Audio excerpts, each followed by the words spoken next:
Hello friends, welcome back fish aquarium hobby. मैं आपका host Rahul. आज मैं आपके सामने फिर हाजिर हूँ एक नया टॉपिक लेके। आज हम बात करेंगे फ्रेंड्स पैरेट फिश की केयर के ऊपर कि पैरेट फिश की केयर कैसे करी जाए। तो चलिए फ्रेंड्स, आज की वीडियो थोड़ी लंबी हो जाएगी, तो प्लीज़ वीडियो को पूरा देखिएगा, स्किप मत करिएगा, नहीं तो आपको आधी इन्फॉर्मेशन मिल पाएगी। और प्लीज़ अगर आपने मेरे चैनल को सब्सक्राइब नहीं किया तो प्लीज़ चैनल को सब्सक्राइब कर दीजिए और बेल आइकन को क्लिक कर दीजिएगा ताकि मेरी लेटेस्ट वीडियो की अपडेट आपको मिलती रहे।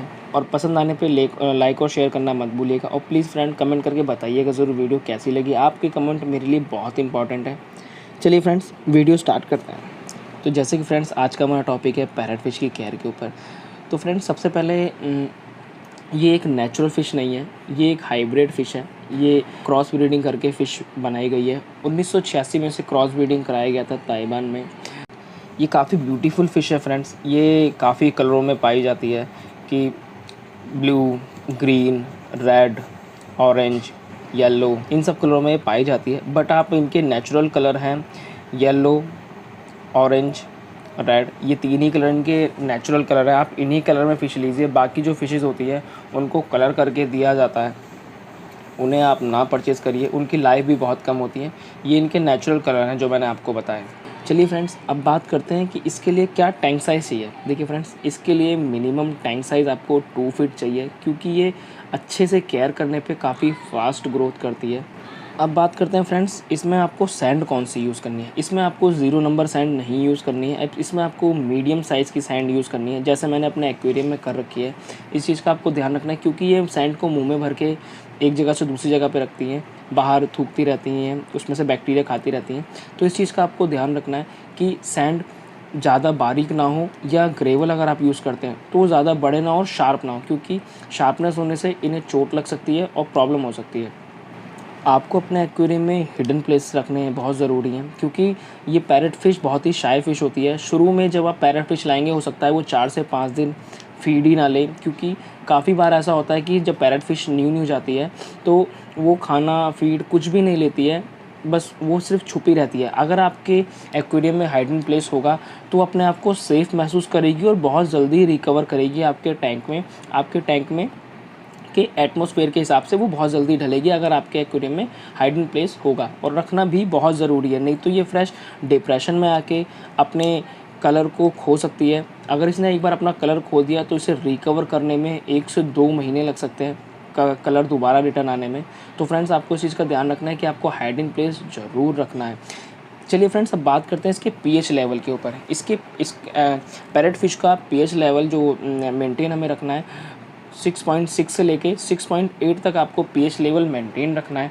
और आपको इसमें फ्रेंड्स थर्मामीटर ज़रूर रखना है, क्योंकि पैरेट फिश एक ऐसी फ़िश है जो कि हार्ड फिश है, बट इस पर डिज़ीज़ बहुत जल्दी अटैक करती है। और पैरेट फिश की एकदम कॉमन डिसीज़ है ब्लैक स्पॉट बहुत जल्दी अटैक होता है ब्लैक स्पॉट डिजीज़ का। तो आपको इस चीज़ का ध्यान रखना है। अगर टेम्परेचर ऊपर नीचे, आपके एक्वेरियम का टेम्परेचर ऊपर नीचे हुआ या वाटर क्वालिटी ख़राब हुई, तो ये बहुत जल्दी ब्लैक स्पॉट इसे लगने शुरू हो जाएंगे और कलर फेड हो जाएंगे। तो आपको इस चीज़ का ध्यान रखना है।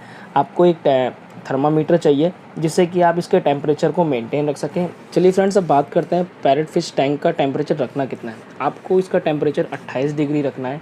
अगर 28 डिग्री से नीचे होता है तो प्लीज़ आप हीटर को लगाइए, जैसे कि मैंने बताया, क्योंकि ये बहुत जल्दी इन पर डिसीज़ अटैक करती हैं। और आपको हीटर आप लगा के छोड़ दीजिए, उस पर 30 डिग्री टेम्परेचर सेट कर दीजिए, 28 डिग्री सेट कर दीजिए, ताकि जब भी आपके एक्वेरियम का टेम्परेचर इससे नीचे जाए वो ऑटोमेटिकली ऑन हो जाए और टेम्परेचर मेंटेन रहे। क्योंकि उससे ऊपर होगा तो हीटर वैसे ही ऑन नहीं होगा, तो उसमें आपकी बिजली भी बचेगी और आपकी फिशेस भी सेव रहेंगी। अब बात करते हैं फ्रेंड्स की क्लीनिंग के ऊपर। आपको हर 15 दिन में 20% वाटर चेंज करना ही करना है, ताकि अमोनिया का लेवल कंट्रोल में रहे।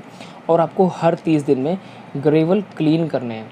और ग्रेवल क्लीन करने के लिए मैंने आपको जैसे कि बताया कि आप कैसे ग्रेवल क्लीन, आप साइफन पाइप से ग्रेवल क्लीन कर सकते हैं। मैंने वीडियोस के लिए बना रखी है।